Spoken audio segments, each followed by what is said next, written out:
너무나 사랑스러운 날입니다. 우리 아침 예배로 하나님 앞에 함께 나가겠습니다. 오늘은 마태복음 9장 9절에서 13절까지의 말씀을 우리 함께 읽으시고 하나님 말씀을 나누겠습니다. 예수께서 그곳을 떠나 지나가시다가 마테라 하는 사람이 세관에 앉아 있는 것을 보시고 나를 따르라. 하시니 일어나 따르니라. 예수께서 마태의 집에서 앉아 음식을 잡수실 때 많은 세리와 죄인들이 와서 예수와 그의 제자들과 함께 앉았더니 바리새인들이 보고 그의 제자들에게 어찌하여 너희 선생은 세리와 죄인들과 함께 잡수시느냐? 예수께서 들으시고 이르시되 건강한 자에게는 의사가 쓸데없고 병든 자에게라야 쓸데있느니라. 너희는 가서 내가 긍휼을 원하고 제사를 원하지 아니하노라 하신 뜻이 무엇인지 배우라. 나는 의인을 부르러 온 것이 아니요 죄인을 부르러 왔노라. 예수님은 중풍병자를 고치신 이후에 그곳을 떠나 지나가시다가 이 마테라 이름하는 세관에 앉아있는 마테라는 사람을 보시고 그에게 나의 제자가 되어서 나를 따르라 이렇게 부르십니다.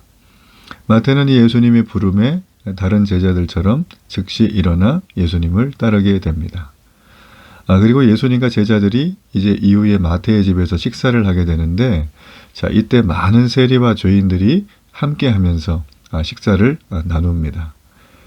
이를 바라봤던 바리새인들 11절에 보면 비난합니다. 어찌하여 너희 선생은 세리와 죄인들과 함께 드시느냐, 잡수시느냐 이렇게 비난하고 있습니다. 오늘 이 11절의 말씀의 원어적 의미를 보면 예수님이 잠깐 세리와 죄인들과 먹는 신용만 한 게 아니라 꾸준하게 계속 식사를 지금도 진행 중인 모습으로 표현하는 내용입니다. 바리새인들이 예수님이 모르셔서 잠깐 그러셨겠지 이렇게 생각하는 시간이 훨씬 지나신 거예요. 아주 의도적으로 일부러 세리와 죄인들과 유대의 정결법을 따르고 있는 유대인 그리고 당시에 가장 이 다크호스고 돌풍을 일으키고 계시는 메시아라고 얘기할 만한 그런 선지자가 저렇게 지금 유대인의 정결 예식을 저렇게 어기고 있는가 그런 의문이 장시간 들 정도의 식사 시간이었어요.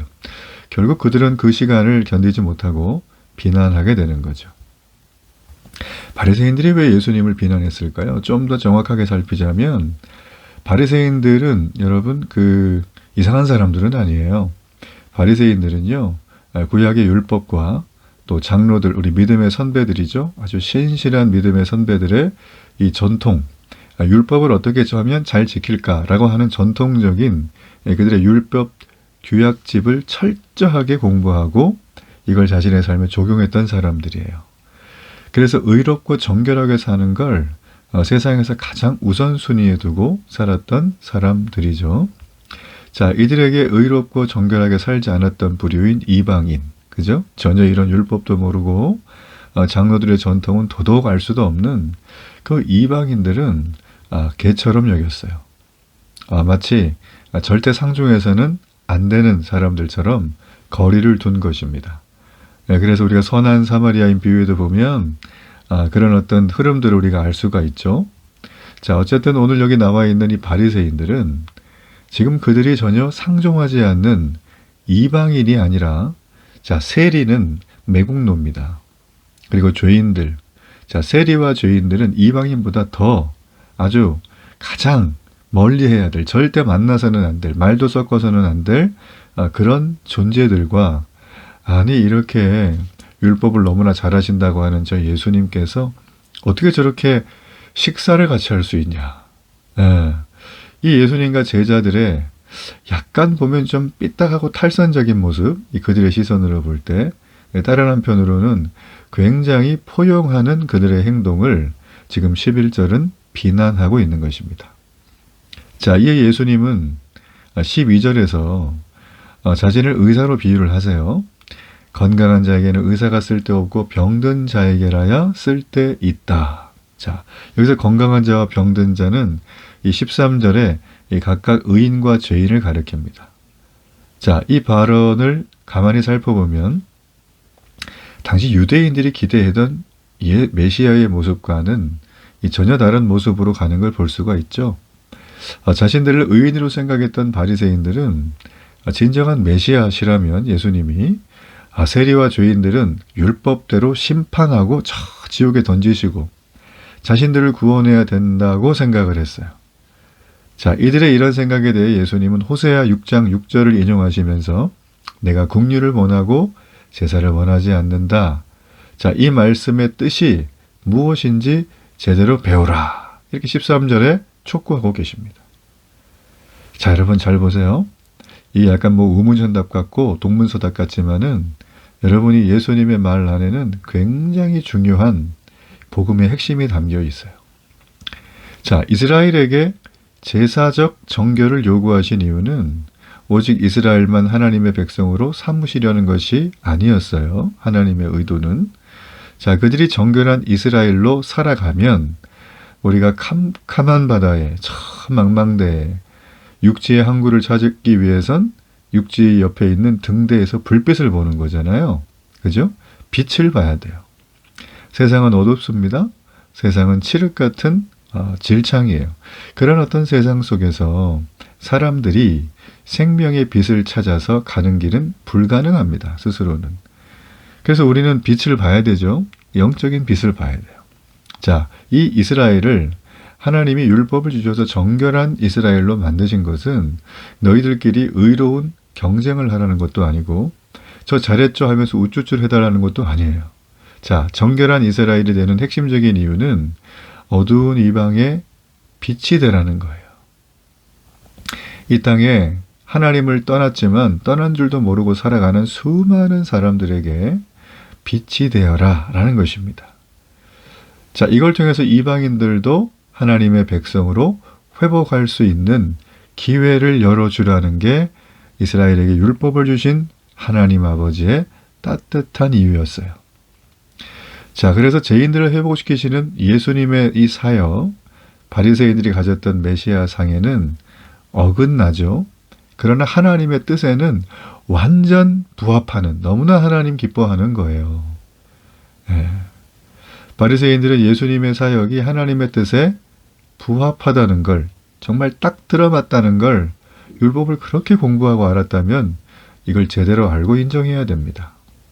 자신들 또한 죄인과 병자였음을 깨달아야 되는 거죠. 그래서 여전히 죄인을 부르시고 병을 고치시며 우리를 이끌어 가시는 메시아 예수를 믿고 따라야 된다는 것이에요. 이들은 이 부분에서 너무나 큰 정말 실수와 죄악을 범하게 되는 거죠. 자, 우리가 여러분 중풍병자를 고치시는 치유의 기적, 그리고 오늘 보면 또 죄용서의 사역, 그리고 이 죄인들과 함께 먹고 마시면서 그들에게 정말 구원의 기회를 허락하시는 우리 예수님의 모습. 자, 우리가 이걸 통해서 알 수 있는 건 뭘까요? 하나님의 초점은, 예수님의 초점은 의인이 아니라 죄인을 부르러 오신 거예요. 만약 예수님이 이미 스스로 의인된 자들을 칭찬만 해주시고 그들을 악에서 구하기 위해서만 오셨다면 아마 이렇게 죄인들이 구원받거나 병자가 낫거나 죽은 자가 살림받거나 하는 일은 아마 성경에 전혀 기록이 안 됐을 겁니다. 성경 굉장히 짧겠죠. 뒤에 서신서도 아마 없을 거고 계시록이 있을까요? 예. 여러분 이해가 되시죠? 자, 책이 이렇게 긴 이유가 있어요. 예수님은 의인을 칭찬해주고 그들만 악에서 건지기 위해서 오신 게 아니에요. 예수님은 온 인류가 아담 이후로 병들고 죄의 그 능력에 끌려다니고 죄의 종노릇 하고 있음을 이미 아셨지만 그럼에도 불구하고 그들을 버리지 않고 오히려 그들의 병을 고쳐주십니다. 그리고 그들을 자기 백성으로 부르시는 작업을 지금 하는 거예요. 그래서 세리 마태를 부르는 겁니다. 죄인들과 함께 밥을 먹는 겁니다. 이 긍휼하신 예수님의 부르심을 받은 이들은 다 하나님의 자녀로 놀라운 일을 감당하는 자들이 되죠. 마찬가지입니다. 오늘 우리도 이 긍휼이 넘치신 예수님의 부르심을 받았어요. 그래서 신자가 되었죠. 하나님의 자녀가 되었죠. 하나님의 백성이 되었죠. 우리는 이 하나님의 자녀가 되고 백성이 되고 구원받은 이 감격에 아무것도 나의 공로와 자랑을 내세울 게 없습니다.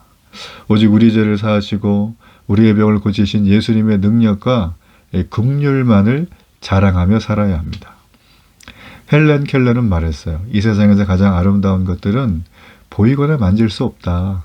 단지 가슴으로 느낄 수 있다라는 것입니다. 여러분, 우리가 죄를 사함받고 이렇게 놀라운 하나님의 자녀가 되고 부활의 영광을 가졌지만 이건 눈으로 보거나 만질 수가 없죠. 그러나 우리는 늘 눈을 뜰 때마다 가슴으로 나의 영혼으로 느끼며 감사하는 삶을 살아가야 하는 것입니다. 성도는 그 자체의 감사에 가장 큰 능력과 권능이 있고 세상을 뒤집어 엎을 놀라운 주님의 부르심 받은 믿음의 제자라는 걸 반드시 기억해야 합니다.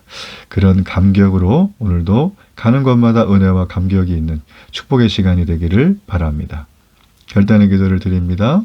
살아계신 하나님, 오늘도 우리가 중풍병자와 같았고 세리와 같았고 죄인이었던 우리를 하나님 이방의 빛 대신 놀라운 우리 주 예수 그리스도께서 건져주심을 감사합니다. 이 놀라운 감격으로 가는 곳마다 넉넉히 이 복음을 전하는 이 하루가 되게 하소서. 예수님의 이름으로 기도합니다. 아멘.